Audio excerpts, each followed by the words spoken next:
making a flint and steel. Here you can see it working, getting some nice sparks. And let's forge it. So starting with a set down, and draw this section out into a long taper. I'm going to round it off, and then we're going to form a little scroll that acts as a handle for this little flint striker.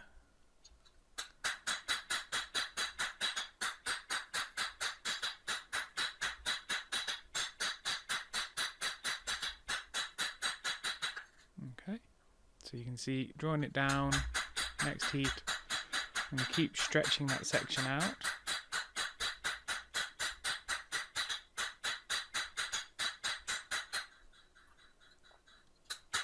Now I'm bringing the end of this section to a point, and this is just going to finish off the point so that I can stretch the rest of the material out.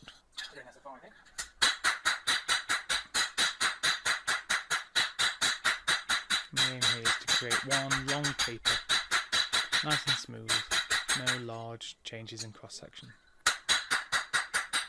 I'm using a medium-high carbon steel here, it's called 01. This is an oil quenching steel. You need quite a hard steel to do flint and steel. Okay, so you can see it's getting nice and long now.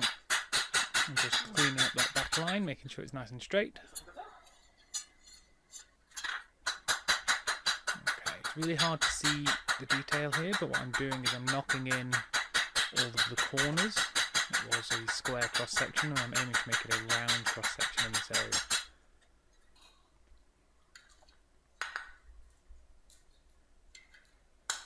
So same thing again, just being really gentle, knocking in any of the edges that I can see. Okay, and then we're doing a little scroll at the end, nice and gentle with the hammer, just sort of pushing it past the surface of the anvil, allowing that cross-sectional change as the taper forms to create the nice spiral.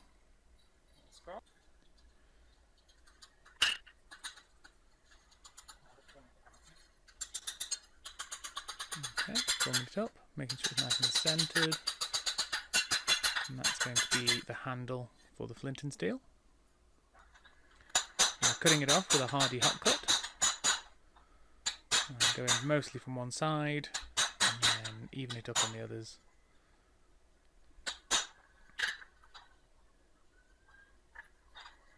Okay, now bring it almost all the way off. I don't want to cut it entirely off because then it'll fly across the workshop. Okay, and then we're just tidying up the striking edge. The overall shape of this isn't very important. For aesthetics, I like to maintain a thick striking edge and then thin out the back, because I think that taper sort of makes a better handle. Okay, you can see here I'm thinning out that back edge, giving it sort of a triangular cross section. I find this just makes it a bit easier to hold.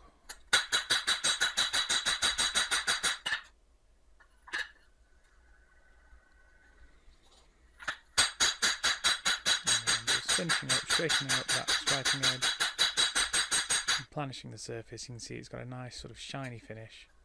And then we're oil quenching.